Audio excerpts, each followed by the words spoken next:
सावन के इस पावन अवसर पर भगवान शिव की पूजा का विशेष महत्व होता है, लेकिन व्रत तब तक पूर्ण नहीं माना जाता जब तक शिव व्रत कथा का श्रवण न किया जाए। यह कथा भक्त की आस्था और पुण्य को कई गुना बढ़ा देती है। सावन का सोमवार भगवान शिव की भक्ति के लिए अत्यंत शुभ और फलदायी माना जाता है। इस दिन शिव भक्त व्रत रखकर जलाभिषेक, रुद्राभिषेक और विशेष पूजा अर्चना करते हैं। लेकिन सावन सोमवार की पूजा तब तक अधूरी मानी जाती है जब तक शिव व्रत कथा का श्रवण या पाठ न किया जाए। यह कथा न केवल भगवान शिव की कृपा को आकर्षित करती है, बल्कि मनोकामनाओं की पूर्ति का मार्ग भी खोलती है। एक समय की बात है, किसी नगर में एक धनी साहूकार रहता था। उसके पास धन दौलत की कोई कमी नहीं थी, लेकिन संतान न होने का दुख उसे हमेशा सालता था। संतान प्राप्ति की आशा में वह पूरे श्रद्धाभाव से सोमवार का व्रत करता और भगवान शिव व माता पार्वती की पूजा करता था। उसकी सच्ची भक्ति से प्रसन्न होकर माता पार्वती ने भगवान शिव से उसकी मनोकामना पूर्ण करने की प्रार्थना की। पहले तो शिवजी ने कहा कि हर व्यक्ति को अपने कर्मों के अनुसार ही फल मिलता है, लेकिन माता के बार बार अनुरोध करने पर उन्होंने साहूकार को पुत्र रत्न का वरदान दे दिया। साथ ही यह भी कहा कि वह पुत्र केवल 12 वर्ष तक ही जीवित रहेगा।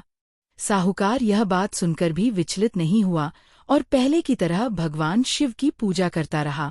कुछ समय बाद उसकी पत्नी ने एक सुंदर पुत्र को जन्म दिया। जब वह पुत्र 11 वर्ष का हुआ तो साहूकार ने उसे पढ़ाई के लिए काशी भेजा। साथ में उसका मामा भी था, जिसे रास्ते में यज्ञ और ब्राह्मणों को भोजन कराने का आदेश मिला था। रास्ते में वे एक राज्य में रुके, जहां एक राजकुमारी का विवाह हो रहा था। दूल्हा एक आंख से काना था और यह बात छुपाई जा रही थी। राजकुमार के पिता ने साहूकार के पुत्र को अस्थायी दूल्हा बनाकर विवाह कराने की योजना बनाई। विवाह हो गया, लेकिन साहूकार का पुत्र सत्यवादी था। उसने दुपट्टे पर लिखा कि तुम्हारा विवाह मुझसे हुआ है, न कि उस काने राजकुमार से। यह पढ़कर राजकुमारी ने अपने माता पिता को सब बताया और विवाह रोक दिया गया। काशी पहुंचकर यज्ञ की तैयारियां शुरू हुईं। जिस दिन वह बालक 12 वर्ष का हुआ, उसी दिन उसकी तबीयत खराब हो गई और उसकी मृत्यु हो गई। मामा का विलाप देखकर उसी मार्ग से गुजर रही माता पार्वती को दया आई। उन्होंने भगवान शिव से बालक को पुनर्जीवित करने की प्रार्थना की। पहले तो शिवजी ने मना किया, लेकिन अंततः माता पार्वती के आग्रह पर बालक को जीवनदान देना पड़ा। बालक पढ़ाई पूरी कर घर लौटा। माता पिता पुत्र को देख अत्यंत प्रसन्न हुए। उसी रात भगवान शिव ने सपने में साहूकार को दर्शन दिए और कहा, हे श्रेष्ठी, तेरी भक्ति और सावन सोमवार व्रत कथा सुनने के फलस्वरूप ही तेरे पुत्र को दीर्घायु प्राप्त हुई है। जो भी श्रद्धा से यह व्रत करेगा और कथा सुनेगा, उसकी सभी मनोकामनाएं पूर्ण होंगी। इसलिए सावन सोमवार के दिन यह कथा पढ़ना, सुनना और सुनाना अत्यंत पुण्यकारी माना जाता है। आप भी इस व्रत को श्रद्धा से करें और भगवान शिव की कृपा प्राप्त करें। सावन का पहला सोमवार इस वर्ष 14 जुलाई 2025 को पड़ रहा है। यह दिन भक्ति, तपस्या और आत्मिक समर्पण का प्रतीक माना जाता है। सावन सोमवार का व्रत कोई साधारण अनुष्ठान नहीं, बल्कि भगवान शिव के प्रति गहरे विश्वास और श्रद्धा का एक दिव्य अभ्यास है, जिसे मनोकामना पूर्ति का श्रेष्ठ माध्यम माना जाता है।